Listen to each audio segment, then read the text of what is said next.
Hello दोस्तों, Indira math मस्ती में आप सभी का स्वागत है। पिछले दिनों हमारी जो चर्चा हुई थी वो बीजगणित से संबंधित यानी कि मूलों के गुणांकों एवं योगफल में संबंध से संबंधित बनने वाले क्वेश्चनों पर हुई थी।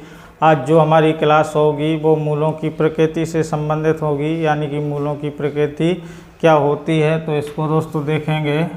आज क्या पढ़ेंगे? मूलों की प्रकृति के बारे में। मूलों की प्रकृति के बारे में देखेंगे, जिसको बोलें तो नेचर ऑफ रूट्स, यानी कि इनका नेचर क्या होता है, कब मूल वास्तविक होते हैं और कब मूल काल्पनिक होते हैं।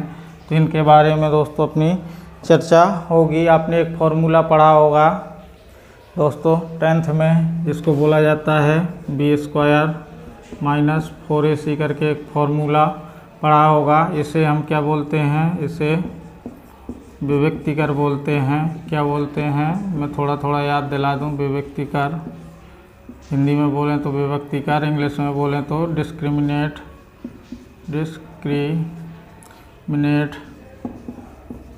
बोला जाता है। देखिए, इसको डिस्क्रिमिनेट बोला जाता है तो इसको मैं डी से ही लिख देता हूँ, यानी डी बराबर ये पढ़ा होगा b² माइनस 4ac। अब हम इसकी प्रकृति के बारे में जानें तो दोस्तों इसको याद रखना है। इस फॉर्मूले की मदद से ही हम आगे के क्वेश्चनों को सॉल्व कर पाएंगे। अब देखिए वो कैसे क्वेश्चन हमसे पूछा जाएगा। यदि दोस्तों क्या हो जाए, मैं देखिए 3-4 पॉइंट लिखूँगा। यदि d बराबर 0 हो तो मूल क्या होंगे? मूल क्या हो जाएंगे दोस्तों? यदि d बराबर 0 हो जाए तो मूल वास्तविक हो जाएंगे। तो मूल कैसे होंगे? ये वास्तविक होंगे, और वास्तविक के साथ साथ क्या होगा? ये समान भी होगा। वास्तविक समान, और परमेय बोलना चाहें तो परमेय भी हम बोल सकते हैं। मूल वास्तविक एवं समान होंगे। और देखिए दूसरी कंडीशन हमसे क्या बन सकती है? यदि d का मान लेस देन हो जाए 0 से, यानी कि d का मान 0 से कैसा हो? कम हो, तो क्या हो जाएगा? मूल काल्पनिक हो जाएंगे। मूल काल्पनिक कैसे होंगे? मूल काल्पनिक होंगे। और देखिएगा यदि तीसरा बन जाए d > 0 हो तो मूल क्या हो जाएंगे दोस्तों? d का मान क्या हो गया? 0 से बड़ा हो गया, तो मूल कैसे हो जाएंगे? वास्तविक हो जाएंगे। तो मूल वास्तविक होंगे। वास्तविक, और वास्तविक के साथ साथ क्या हो जाएंगे? मूल ये समान तो होंगे नहीं। यहाँ तो दोस्तों समान थे, तो यहाँ क्या हो जाएंगे? असमान हो जाएंगे। असमान, मूल वास्तविक एवं असमान होंगे। और यदि दोस्तों आप इसमें एक पॉइंट और याद रखना चाहें तो वो भी रख सकते हैं। यदि क्या हो जाए? d क्या हो जाए? एक परफेक्ट स्क्वायर हो जाए, यानी पूर्ण वर्ग हो जाए। परफेक्ट स्क्वायर हो तो क्या हो जाएंगे? मूल ये तो दोस्तों रहेंगे ही रहेंगे। और इसके साथ में क्या हो सकता है? मूल परमेय की स्थिति में आ सकते हैं, अथवा परमेय होगा या अथवा अपरमेय हो जाएंगे। अब दोस्तों आप सोच रहे होंगे कि ये पॉइंट क्या है। तो इसका कहने का मतलब है यदि d का मान 25 आ गया या दोस्तों 49 आ गया, तो हम जानते हैं कि ये परफेक्ट स्क्वायर है 5 और 7 का, तो ये क्या हो जाएगा? परमेय हो जाएगा। यदि इस प्रकार से d का मान आ गया कि जिसका स्क्वायर ही ना हो, जैसे कोई 18 वैल्यू आ गई, 19 आ गई, तो उसका तो दोस्तों स्क्वायर नहीं होता है किसी का, तो वो क्या हो जाएगी? अपरमेय हो जाएगा। अब देखिएगा क्वेश्चन को, पहले मैं सिंपल क्वेश्चन लिखूँगा।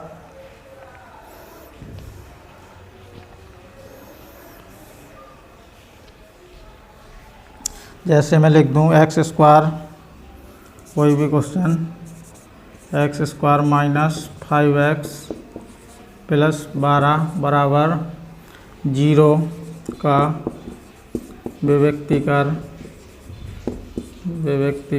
यानी कि d ज्ञात करना है। विभक्तिकर ज्ञात कीजिए। ज्ञात कीजिए। बहुत ही नॉर्मल सा क्वेश्चन लिखा है मैंने। इसमें दोस्तों हम तुलना करके लिखेंगे और इसका विभक्तीकरण निकालेंगे। देखिए इसमें a का मान कितना है, 1 है, वही द्विघात समीकरण से तुलना करेंगे और b का मान -5 है, c का मान यहाँ पर 12 है और हम जानते हैं विभक्तीकरण d बराबर क्या होता है, b² - 4ac।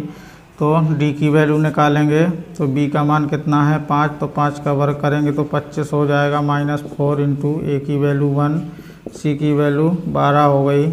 तो d का मान यहाँ से कितना हो जाएगा 25 माइनस क्या हो जाएगा यहाँ से, तो दोस्तों 48 हो जाएगा। यदि दोस्तों मैं यहाँ पे 12 ना लिख करके +2 लिख दूँ तो देखिएगा क्या होगा। मैं थोड़ा सा दोस्तों पहले नॉर्मल क्वेश्चन ही कराना चाहता हूँ आपको।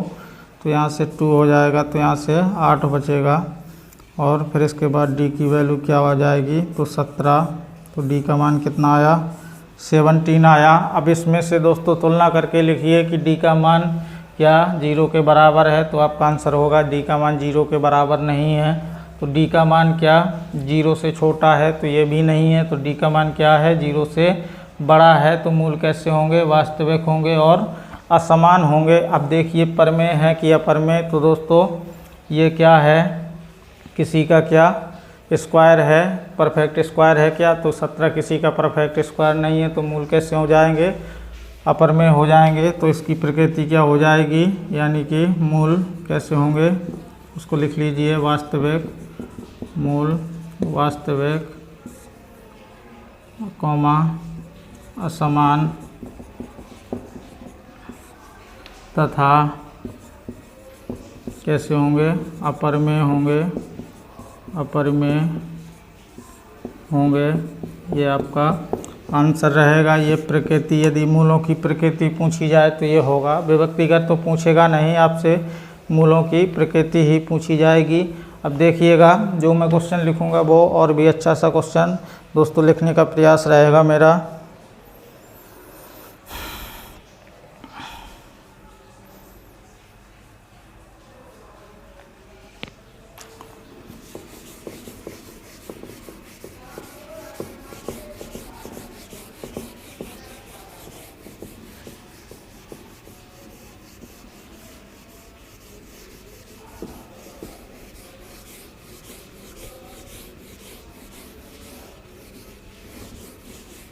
देखिएगा बहुत ही इजी क्वेश्चन लिखूंगा मैं।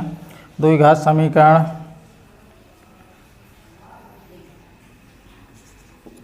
द्विघात समीकरण क्या लिख दूं मैं, x², फिर इसके बाद -px x² प्लस px -4 बराबर 0 का एक मूल क्या हो, -4 तथा द्विघात समीकरण।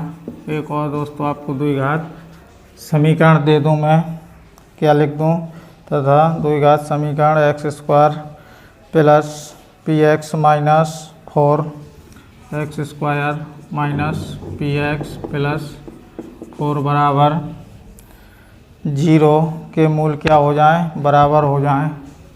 x² माइनस px, यहाँ पर दोस्तों k लिखा है, -px प्लस k बराबर 0 के मूल क्या है, बराबर हैं, के मूल बराबर हैं। तो k का मान आपसे पूछा गया है। तो देखिए इसमें कैसे हम k का मान निकाल सकते हैं। तो देखिए k हमें कहाँ पर दिखाई दे रहा है, तो दूसरे वाले द्विघात समीकरण पर दिखाई दे रहा है। तो वो किस में आएगा, तो मूलों के गुणांकों से संबंधित ही ये क्वेश्चन होगा। तो मूलों का यदि गुणांकों वाला तो है नहीं, इसका विभक्तिकर से संबंधित है, यानी कि इसके मूल कैसे हैं, बराबर हैं। तो इसका विभक्तिकर क्या होगा, 0 के बराबर होगा। c का मान, तो दोस्तों इसमें दो राशियां ऐसी हैं कि इनमें से हमें कोई भी राशि ज्ञात नहीं है, तो इनमें से हमें एक राशि को ज्ञात करना होगा, यानी पी की वैल्यू को। तो पी की वैल्यू कैसे निकलेगी, हमें दे दिया गया है एक मूल क्या है, -4 है। तो पहले वाले द्विघात समीकरण में x बराबर कितना रख देंगे, -4। तो यहाँ से हम p की वैल्यू आसानी से निकाल सकते हैं। फिर p की वैल्यू निकालने के बाद इसमें मान रख देंगे तो हमें k की वैल्यू मालूम हो जाएगी। और जो कि इसके मूल क्या हैं, बराबर हैं, तो इसको किसके बराबर रखेंगे, 0 के। तो क्या हो जाएगा, -4 किसकी जगह पे रखूँगा मैं, x की जगह पे, तो -4 का स्क्वायर हो जाएगा प्लस p इंटू -4 -4 बराबर 0। तो यहाँ से हो जाएगा 16 -4p -4 बराबर 0। तो देखिए ये 12 बचा, उस साइड ही आएगा तो माइनस का हो जाएगा, तो माइनस माइनस प्लस हो जाएगा, तो 4p बराबर 12। तो p बराबर कितना आ जाएगा, 3 आ जाएगा।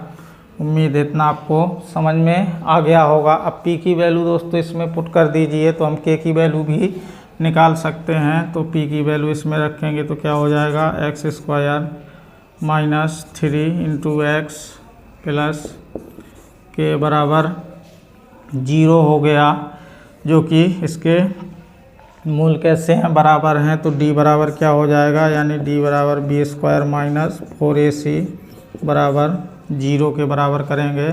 तो b की जगह कितना रखूँगा मैं, 3। तो 3 का स्क्वायर 9 हो जाएगा, यानी कि 9 हो गया, -4 इंटू a की जगह 1, c की जगह k बराबर 0। तो ये 4k हो जाएगा और बराबर 9 हो जाएगा। तो यहाँ से k की वैल्यू क्या आ जाएगी, 9/4। इस प्रश्न का क्या हो जाएगा, आंसर हो जाएगा। उम्मीद है दोस्तों इस टाइप का क्वेश्चन भी समझ में आ गया होगा। तो मूलों की प्रकृति से संबंधित मैंने करीब 2 से 1-2 क्वेश्चन आपको करा दिए हैं। इसी से संबंधित रिलेटेड और भी आगे दोस्तों आपसे क्वेश्चन पूछे जाएंगे। तो अब आपसे कैसा भी क्वेश्चन पूछा जा सकता है, उसको आप आसानी से हल कर सकते हैं। तो दोस्तों आज हम इतना ही पढ़ेंगे। अब जो हमारी अगली क्लास होगी वो मिनिमम एंड मैक्सिमम वैल्यू से संबंधित कैसे क्वेश्चन हमसे पूछे जा सकते हैं उसके बारे में चर्चा करेंगे। फिर इसके बाद वैल्यू पुट करने वाले क्वेश्चनों के ऊपर चर्चा होगी। तो आज के लिए इतना ही, धन्यवाद।